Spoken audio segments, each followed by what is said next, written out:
بسم الله الرحمن الرحيم ولقد نصركم الله ببدر وأنتم أذلة فاتقوا الله لعلكم تشكرون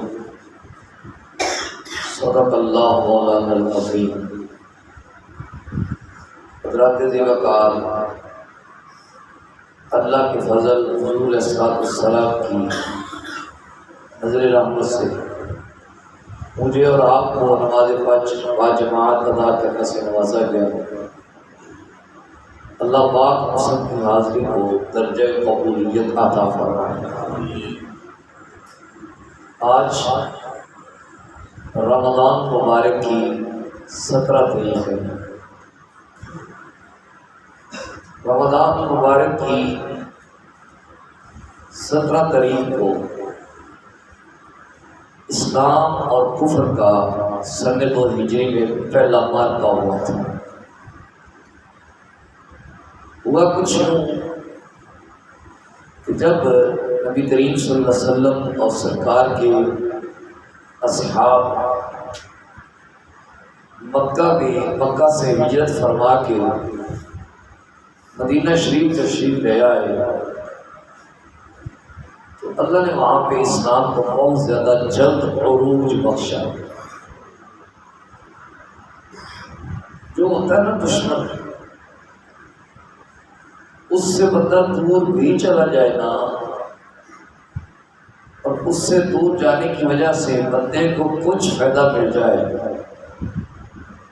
تو دشمن سے یہ چیز بھی برداشت نہیں ہوتی۔ اب ہوا یوں، چونکہ اہل مدینہ امن کے ساتھ بڑی آسانی کے ساتھ مدینہ میں زندگی گزار رہے تھے، اب کفار کو یہ چیز اچھی نہ لگی۔ اب انہوں نے اس کام کے خلاف پروپیگنڈا شروع کیا۔ ابو سفیان جو کہ نبی کریم صلی اللہ علیہ وسلم کے سسر تھے، ابھی تک انہوں نے اسلام قبول نہیں کیا تھا۔ وہ اپنا مال تجارت لے کے شام کی طرف گئے اور نیت یہ تھی کہ اس مال سے جو نفع حاصل ہوگا ہم اس کو مسلمانوں کے خلاف استعمال کریں۔ جب یہ تجارت پر گئے تو ان کو بہت زیادہ نفع آیا۔ اب انہوں نے جنگ کی منصوبہ بندی کی۔ ادھر نبی کریم علیہ السلام کو خبر ہو گئی، سرکار نے بطور اپنا دفاع، تھوڑی بات ہے لمبی ہو جائے گی، تھوڑی سی تسلی رکھیے گا۔ سرکار دو عالم صلی اللہ علیہ وسلم نے بطور دفاع جنگ کے بارے میں سوچا اور اصحاب کرام رضوان اللہ تعالی علیہم اجمعین کو حضور نے جنگ کی ترغیب دیا۔ اسلام پہل نہیں کرتا ہے، لیکن اگر کوئی پہل کرے تو پھر اس کے ساتھ نمٹتا ضرور ہے۔ اب جب نبی کریم صلی اللہ علیہ وسلم حضور کے اصحاب جنگ کے لیے نکل رہے ہیں، ان میں سے 77 جو صحابہ ہیں وہ انصار میں سے ہیں اور 264 صحابہ مہاجرین میں سے ہیں۔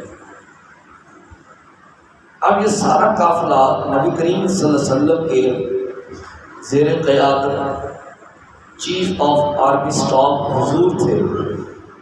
یہ قافلہ محبت روانہ ہے۔ اب جنگیں جو لڑی جاتی ہیں وہ اسلحوں کے ساتھ لڑی جاتی ہیں، ہتھیارات کے ساتھ لڑی جاتی ہیں۔ اب ہتھیار بھی اتنے نہیں ہے، 6 تلواریں ہیں، 8 زرے ہیں، 2 گھوڑے ہیں، 70 اونٹ ہیں، جنگ کرنے کے لیے جا رہے ہیں۔ اس کا سادہ سا مطلب یہ ہے کہ جو جنگیں ہیں یہ اسلحوں کے ساتھ نہیں لڑی جاتی، بلکہ یہ ہمت کے ساتھ لڑی جاتی ہے، جرأت و بہادری کے ساتھ لڑی جاتی ہے۔ اب جب قافلہ روانہ ہو رہا تھا تو یہود اور نصرانی اس قافلے کو اپنی دکانوں کے اوپر بیٹھ کے دیکھ رہے تھے کہ ان کے پاس تلواریں بھی نہیں ہیں، زرے بھی زیادہ نہیں ہے، گھوڑے بھی زیادہ نہیں ہے، چند اونٹ ہیں وہ ان کے کھانے کے لیے ہیں، یہ کیسے جنگ کریں گے؟ 12 رمضان میں یہ قافلہ روانہ ہو رہا ہے۔ اب یہودیوں سے رہا نہ گیا، انہوں نے مسلموں سے پوچھا کہ بھائی جنگیں تو نسلوں کے ساتھ لڑی جاتی ہیں، تم کس پر موتے پر جا رہے ہو؟ تو حضور بھی رحمت کی چادر اوڑھے اوڑھے آگے تشریف لے کے جا رہے تھے۔ اب انہوں نے حضور صلی اللہ علیہ وسلم کی طرف اشارہ کیا، جس کا شہر نے ترجمہ کچھ سادہ انداز میں کیا، کہ نہ تیغ و تیر پر بھروسہ، نہ خنجر پر، نہ بھالے پر، ہمیں تو بھروسہ ہے تو اس سادی سی کالی کپڑے والے پر۔ اب جب چونکہ کفار پہلے پہنچ چکے تھے، کفار کا ایک جاسوس تھا جس کا نام تھا عمیر، اس نے جا کر کفر کا خبر دی کہ میں دیکھ آیا ہوں 70 اونٹ ہیں اور ان کے اندر اتنی عمر بھی نہیں ہے، اور وہ چند لوگ ہیں، 70 اونٹ جیسے سے کچھ کھانے والے لوگ ہیں، اور جنگ کے آلات بھی نہیں ہیں، اسلحے بھی نہیں ہیں۔ ابو جہل پہلے بڑا متکبر تھا، اس کی رغبت اور بڑھ جاتی ہے، کہتا میں پہلے کہتا تھا نا کہ ایک خدا کی 360 کے ساتھ جنگ کیسے ہو سکتی ہے، لہذا صبح جنگ شک کوئی نہیں ہوگی، رسی کٹھیاں کرو، صبح ان کو جکڑیں گے اور باندھیں گے اور بیت اللہ میں جا کر باندھیں گے اور بتائیں گے کہ یہ نیا دین لے کے آئے تھے۔ اس کا مطلب یہ بھی ہے کہ ہر بندہ بیت اللہ شریف کے اندر جانے والا اور ہر کام بیت اللہ شریف کے اندر ہونے والا میرے اور آپ کے لیے دلیل نہیں ہے۔ بڑے لوگ کہتے ہیں کہ فلاں بندے کے لیے کعبے کا دروازہ کھول گیا، یہ ہو گیا، یہ لمبی بحث ہے، تو یہ ہمارے لیے دلیل نہیں ہے اس کے اچھے ہونے کی۔ اب جب کفار پہنچ گئے، آزاد فوجیوں کا دستہ ہے، انہوں نے پروگرام یہ بنایا کہ ہم جو ہے نا پتھریلے علاقے پر ڈیرا لگا لیتے ہیں اور دوسری طرف ریت تھی۔ انہوں نے کہا کہ جب یہ ریت میں آ کے بیٹھے گا مسلمان تو ان سے تو چلا نہیں جائے گا، لہذا ان جا ڈھار جائیں گے۔ تو آج جب میں نے بادل دیکھے تو مجھے وہ سما یاد آ گیا کہ جب نبی کریم صلی اللہ علیہ وسلم بدر میں پہنچے تھے تو اللہ نے بارش برسا دی تھی۔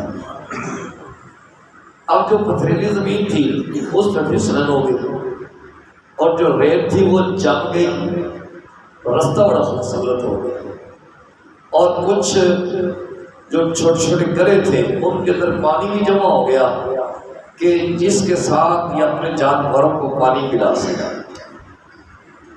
اب نبی کریم صلی اللہ علیہ وسلم نے صفیں سیدھی کروائی، جنگ کی تیاری ہوئی۔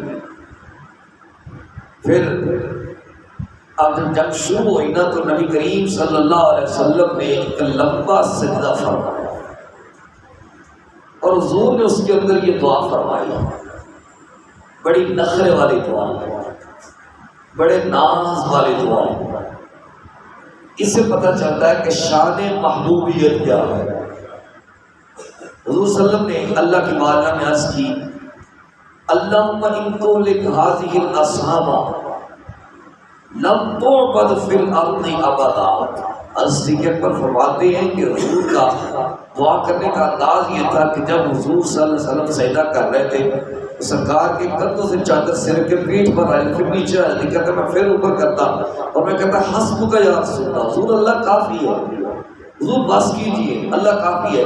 لیکن حضور دعا مانگے جا رہے ہیں، اللہم ان تہلک ہذہ الاصحاب لم تعبد فی الارض ابدا۔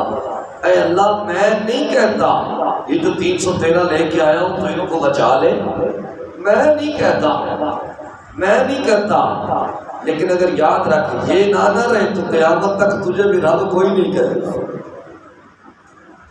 ادھر میں وہ درمیان میں تھوڑی بات چھوڑ کر کے جب عمیر دیکھ کے آیا اس نے کہا کہ اتنے سے لوگ ہیں۔ ابو جہل کہنے لگا کہ اب جنگ شنگ کوئی نہیں ہونی، ان کو اکٹھا کرو، رسیاں اکٹھا کرو، کما دیں گے۔ اس وقت عمیر نے کہا تم کہتے ہو رسی کٹھیاں کرو، میں کہتا ہوں رات کی تاریکی سے فائدہ اٹھا کے بھاگ سکتے ہو تو بھاگ جاؤ۔ ان میں سے ہر ایک بندہ اس وقت تک مر نہیں جائے گا جب تک تمہیں ایک ایک کو ڈس نہیں لے گا، اور تمہارے اگر اتنے لوگ شہید مر جائیں تو پھر تمہارے جینے میں بھی افسوس ہے۔ پھر حضور صلی اللہ علیہ وسلم کے غلاموں نے وہ داستان رقم کی، میرے رب نے بھی اس کو یوم فرقان کہا۔ اب غزوہ ہو رہا ہے، بڑی دلچسپ بات ہے۔ حضور صلی اللہ علیہ وسلم کے دو صحابی ہیں، چھوٹی چھوٹی عمر ہے۔ آج ہمارے لوگ کہتے ہیں جی چھوٹی چھوٹی عمر ہے، جی چھوڑے جی ابھی تو بچوں کو سیکھنے کا ٹائم نہیں ہے، جب آئے گی دیکھی جائے گا، دیکھا جائے گا، بچے سیکھ لیں گے، ابھی 12-14 سال عمر ہے، ابھی ان پر سختی کیا کرنی ہے۔ نہیں، اسلام کا نظریہ آپ نے نسلوں کے اندر پیدا کیا۔ وہ چھوٹے چھوٹے بچے ہیں، انہوں نے ایک صحابی سے پوچھا کیا ابو جہل کدھر ہے؟ بیٹا آپ نے کیا کہنا؟ وہ کہنے لگے قسم کھائی ہے مر جائیں گے یا ماریں گے ناری کو، قسم کھائی ہے مر جائیں گے یا ماریں گے ناری کو، سنا ہے گالیاں دیتا ہے وہ محبوب باری کو۔ ان کا بھی پتہ چلا ہے کہ حضور کے بارے میں گستاخی کر رہے ہیں، اس کی جرت کیسی ہے۔ آج ہم نے قسم کھائی ہے یا خود ماریں گے یا خود مر جائیں گے یا اس کو واسطے جہنم کر دیں گے۔ صحابی کہتے ہیں کہ میں نے اشارہ کیا تو وہ بچے تو ابو جہل کے ساتھ چپٹ گئے اور انہوں نے ابو جہل کا کام تمام کر دیا، انہوں نے ابو جہل کا کام تمام کر دیا۔ یہ اسلام کی ہمت ہے، یہ اسلام کی جرت ہے۔ اچھا پھر تو بڑی دلچسپ بات ہے، جب کفار نے دیکھا شکست دیکھتے ہوتے ہوئے کہنے لگے کہ ہم 3000 فوجی اور منگوا رہے ہیں، اللہ نے 3000 فرشتے نازل کر دیے۔ پھر کہنے لگے کہ ہم 5000 کا دستہ اور منگوا رہے ہیں، اللہ نے 5000 فرشتے نازل کر دیے۔ آج میں نے نماز میں یہ تلاوت بھی کی ہے برکت کے لیے پہلی رکعت میں۔ اب سوال یہ پیدا ہوتا ہے کہ فرشتہ تو ایک ہی کافی نہیں ہے، بولیے اسرائیل اکیلا ہی پڑا ماشاءاللہ پوری دنیا کو، فرشتہ تو ایک ہی کافی ہے۔ یہ 3000 اور 5000 بھیجنے کی حکمت کیا تھی؟ عاشق ہی ہوتے ہیں، پیر طریقت رابر شریعت فرید الاسر خطبۃ السالکین حضور کے والا بابا جی پیر ابو النصر منظور احمد شاہ صاحب رحمۃ اللہ علیہ، آپ نے اپنی تفسیر نور القرآن میں اس کے تحت لکھا ہے کہ جو 3000 یا 5000 فرشتے آئے ہیں اس کی وجہ کیا ہے؟ فرشتہ تو ایک ہی کافی ہے۔ اور جب حضور صلی اللہ علیہ وسلم سجدہ فرما رہے تھے تو اچانک حضور نے سجدہ اٹھایا، سر اٹھایا، حضور نے فرمایا ابشر یا ابوبکر، ابوبکر وہ دیکھو اللہ کی مدد آ گئی ہے، یہ جبریل آ رہا ہے، اس کے دانتوں پہ غبار جمع ہوا ہے، جبریل آ رہا ہے۔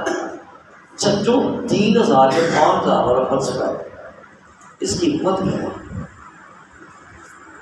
اس کی حکمت یہ ہے کہ جب اللہ کے مقرب فرشتوں نے دیکھا کہ یہ 313 کی فوج ہے، اس کے چیف آف آرمی اسٹاف امام الانبیاء ہے، حضور صلی اللہ علیہ وسلم کی ذات والے سے بات ہے، کہتے ہیں فرشتوں نے اللہ سے عرض کی اللہ ہمیں بھی اجازت دے نا کہ ہم تیرے محبوب کی کمانڈ میں جا کے جنگ کریں، ہم تیرے محبوب کے صفائیوں میں شامل ہو رہے ہیں۔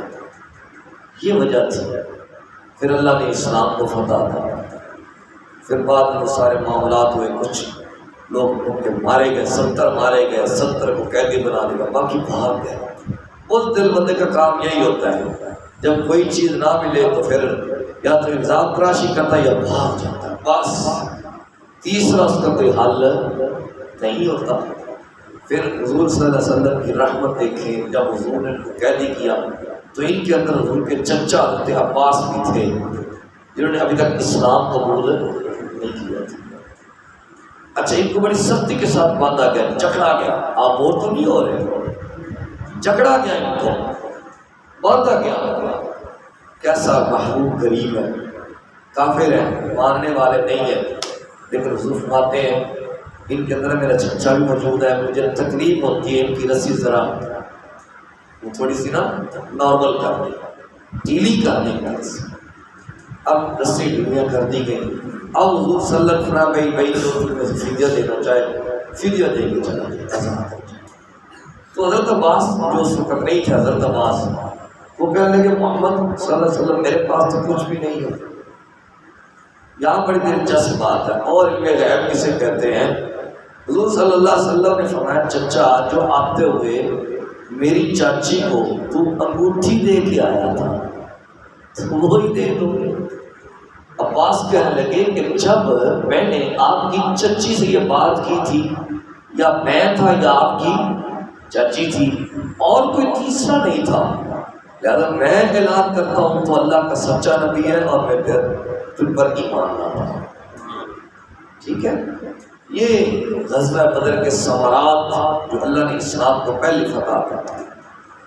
حالانکہ اس کے اندر حضور صلی اللہ علیہ وسلم کے صحابی ہیں جو حضور کے داماد بھی ہیں، عثمان غنی رضی اللہ وہ نہیں جا سکے تھے۔ کیوں نہیں جا سکے تھے؟ حضور صلی اللہ علیہ وسلم کی صاحبزادیوں کے گھر کی حضرت ام رقیہ رضی اللہ تعالیٰ عنہا بہت زیادہ علیل تھی۔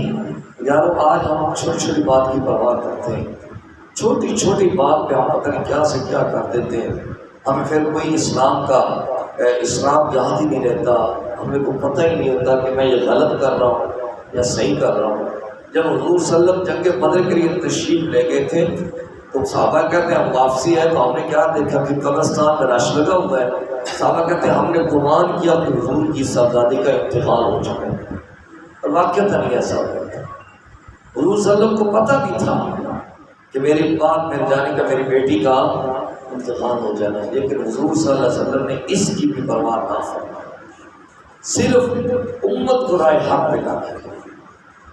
پھر حضور صلی اللہ علیہ وسلم نے تشریف لائے، اس کے بعد کے معاملات پر بتلانے کا مقصد یہ تھا کہ اگر بندہ بزدل نہ ہو، اسلام کی طاقت کے ساتھ لڑے تو اسلام اپنا رستہ خود لیتا ہے۔ اسلام مجبور نہیں ہے، ویسے نہیں امیر المجاہدین استاذ العلماء الفضلاء امام عاشق حضرت علامہ مولانا خادم حسین رضوی رحمۃ اللہ علیہ نے فرمایا تھا مجھے آدھا گھنٹہ دے دے میں تمہیں کشمیر فتح کر کے دوں گا۔ کیا انہیں وہ آلات کے ساتھ لڑنا تھا؟ نہیں، اسلام کی طاقت کے ساتھ لڑنا تھا، اسلام کی قوت کے ساتھ لڑنا تھا کہ اسلام ایک فل پاور ہے۔ اسلام اتنا فل پاور ہے کہ یہ انسان تو انسان، یہ جو درندہ پارٹ صفر جانور ہوتے ہیں یہ ان کو بھی بندے کا غلام بنا دیتا ہے۔ حضرت سفینہ رضی اللہ تعالیٰ جا رہے جنگل میں اکیلے، شیر نے جب انسانی بو پائی اس نے اپنی دم کو ہلایا اور اس نے کھانے کی تیاری کی، تو سفینہ گھبرائے نہیں ہے، فرمایا وہ شیر تجھے پتہ ہے کس کی طرف آ رہا ہے؟ انا مولا رسول اللہ، میں حضور کا غلام ہوں، ذرا توجہ رکھنا، میں حضور کا غلام ہوں۔ تو شیر نے دم ہلانے شروع کر دی، زبان آگ سے کہا اگر تم حضور کے غلام ہو پھر ہم تمہارے غلام ہیں۔ پھر شیر خود حضرت سفینہ کو قافلے کے ساتھ چھوڑ کے آیا۔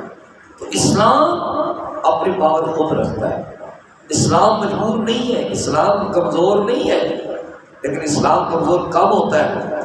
جب ہم نماز نہیں پڑھتے، جب ہم اسلام کا خیال نہیں کرتے، جب ہماری دلچسپی نہیں ہے۔ اب بار بار آپ سے میں کیا کہوں، مجھے تو خود اب شرم آنے لگ گئی ہے کہ میں آپ سے کہتے ہوئے اب ہچکچاہٹ محسوس کرتا ہوں، حالانکہ میرے من میں فرائض میں شامل ہے، لیکن پھر بھی مجھے اب ذرا ہچکچاہٹ محسوس ہوتی ہے کہ میں آپ سے کیا کہوں، مجھ سے آپ بڑے بھی ہیں، بزرگ بھی ہیں، نہیں آتے تو بھائی ٹھیک ہے آپ تو اپنا کام کر رہے ہیں، یہ اسلام کی قوت کب لے گا؟ جب ہم نے مسجدوں کے اندر راش ڈال دیا نا۔ ایک وقت تھا کہ مسلمانوں کے جمعات پر اتنا رش ہوتا تھا جیسے عید پڑھی جا رہی ہے، اور نمازوں پر اتنا رش ہوتا تھا جیسے جمعہ پڑھا جا رہا ہے۔ آج تو ہم دستے ہیں کئی نمازی آ جائے تراویح 4 پڑھ رہے ہیں۔ اس لیے اسلام اپنا رستہ لیتا ہے، لیکن ہم اسلام کے مطابق چلیں گے تو اسلام اپنا رستہ پکڑے گا۔ اللہ پاک کی بارگاہ میں التجا ہے، اللہ پاک مجھے اور آپ کو حقیقت اسلام کو سمجھنے کی توفیق عطا کرے۔ وصلی اللہ تعالی علی نبی محمد و آلہ و صحبہ اجمعین برحمتک یا ارحم الراحمین۔